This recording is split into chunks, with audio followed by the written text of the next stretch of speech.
नाद आले भाऊजी, सन्मान करण्या वहिनींचा, जीवा भावाच्या सख्याही लढती, हा मान पैठणी जिंकण्याचा.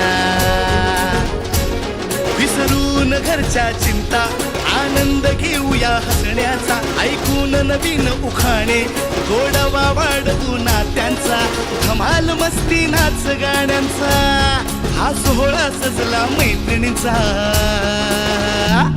हा खेळ रंगला पैठणीचा, हा खेळ रंगला पैठणीचा.